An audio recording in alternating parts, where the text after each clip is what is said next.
मस्ती में जीने की कला आचार्य रजनीश ने पूरी दुनिया को सिखाई। ओशो एक ऐसे युग पुरुष थे जिन्होंने हंसते गाते, खुशी मनाते ध्यान साधना करने की कला विकसित की। ओशो ने एक ऐसा धर्म विकसित किया जिसको मस्ती भरा धर्म कहा जा सकता है।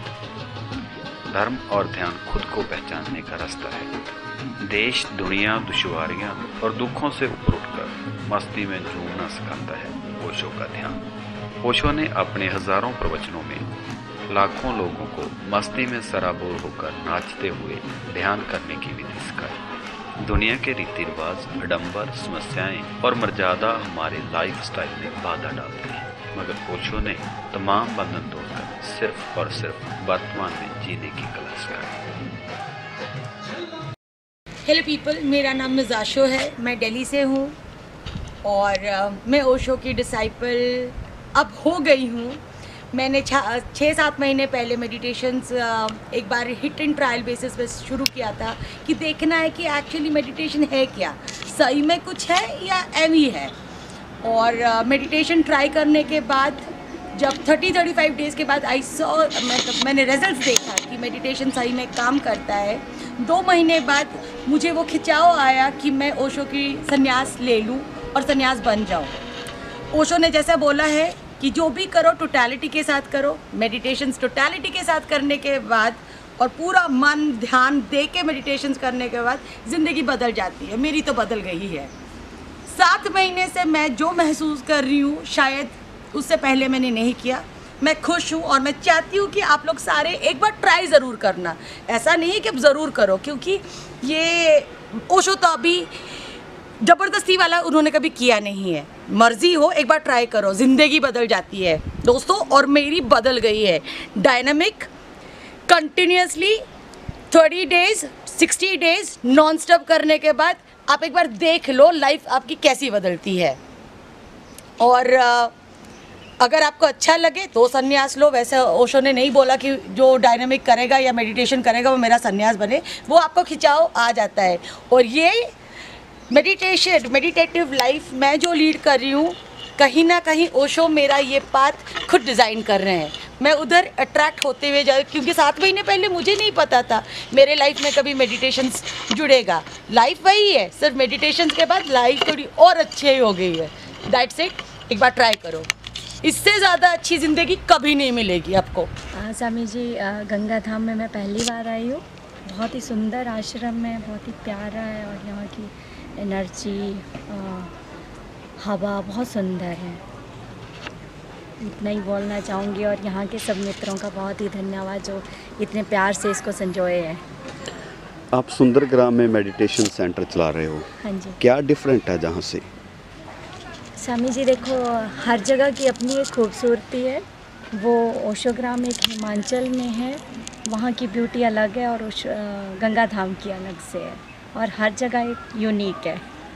Any experience about meditation? Swami ji मैं बहुत सारे एक्सपीरियंस। स्वामी जी मैं पूरी टोटलिटी से और पूरी मस्ती में करती हूँ तो मुझे बहुत आनंद आता है। इससे आगे मुझे नहीं पता। कौन सी मेडिटेशन आप ज़्यादा बढ़िया लगती है? मुझे डायनामिक और ये नो माइंड ज़्यादा बेटर है ना? डांस। अगर मनुष्य हंसना चाहे खुलकर हंस नहीं सकता। रोना पब्लिक में बहुत दूर की बात है। कभी दिल करे नाचने को, नाचना मुमकिन नहीं, क्योंकि रुतबा है, कहाँ नाचोगे। शादी तो हर जगह नहीं हो रही, इसलिए नाच नहीं सकते। मगर ओशो कम्यून में मस्तों का टोला है। मस्ती है, सिर्फ मस्ती है। नाच भी सकते हो, गा भी सकते हो, चीख सकते हो, चिल्ला सकते हो। जो दिल में आता है उसे बाहर निकालना धर्म और ध्यान के लिए बहुत जरूरी है। लाखों साल पुराने आडंबरों के चलते पुराने धर्मों में नई बातें नहीं आ सकती। इसलिए नया धर्म नए तरीके से जाना जा सकता है, नए मनुष्य को जीने की कला सिखाता है। आडंबरों से मुक्त, मस्ती में सराबोर होकर नाचना ओशो के ध्यान में हो सकता है, किसी और धर्म में नहीं। ओशो के पैरोकार बिना जाति भेद, बिना लिंग भेद के मस्त होकर नाचते हैं, मस्त जिंदगी जीते हैं। वहीं बाकी धर्म बहुत सारे बंधन पैदा करते हैं। मैं टीना रिस्सम हूँ। मैं दिल्ली में रहती हूँ। मैं यूनिवर्सिटी में प्रोफेसर हूँ। मेरा संन्यास नेम माँ ध्यान राधा है। मैंने संन्यास लिए ऑलमोस्ट 17 साल हो गए हैं। मैंने बहुत कैंप्स अटेंड किए, बहुत जगह मैं गई कैंप्स अटेंड करने, लेकिन Osho Ganga Dham I think is really the best one out of all, क्योंकि जो मुझे यहाँ फील होता है वो कहीं किसी और जगह नहीं होता।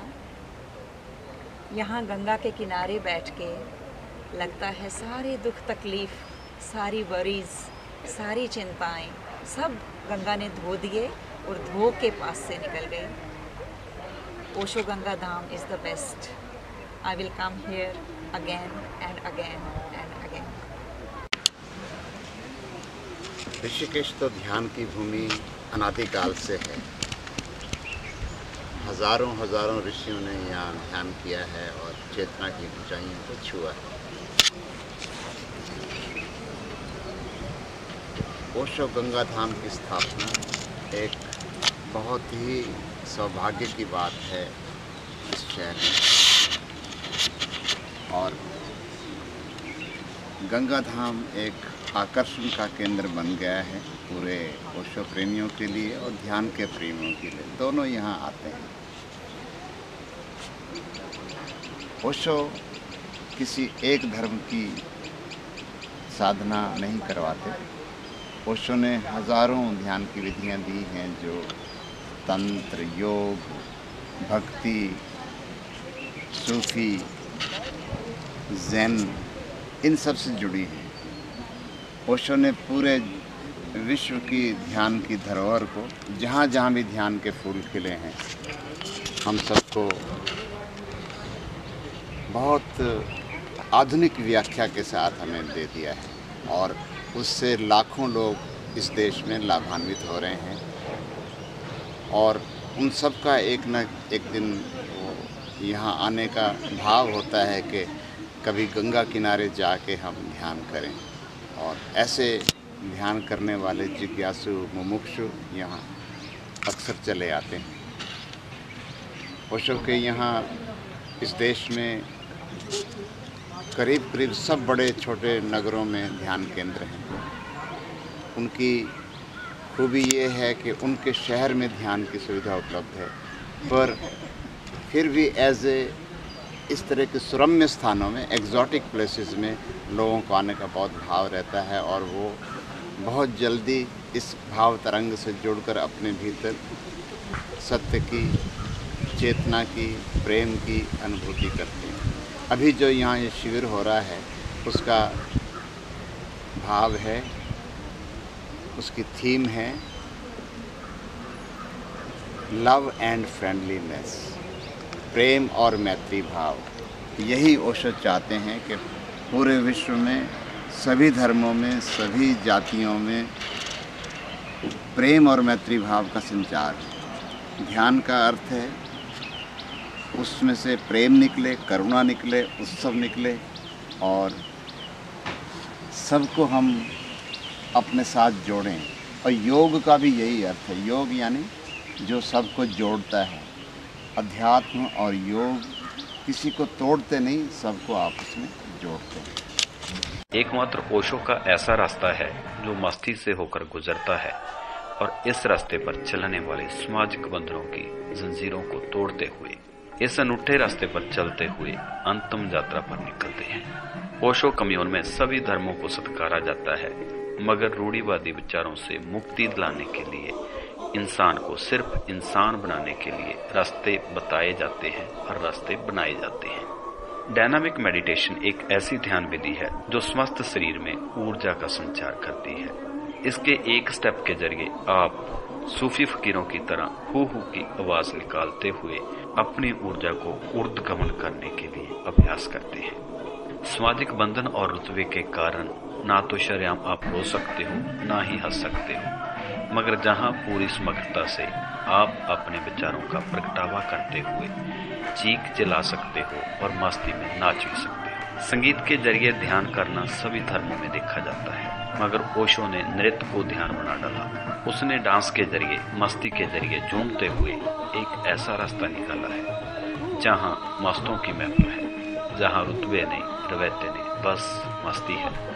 आओ हम भी इस मस्ती में सराबोर हो जाएं और ओशो के शब्दों में कहें, उत्सव हमारी जात, आनंद हमारा को। उत्सव मनाते हुए एकाग्रता के साथ जीने की कला का नाम है ध्यान। ध्यान, सिर्फ ध्यान।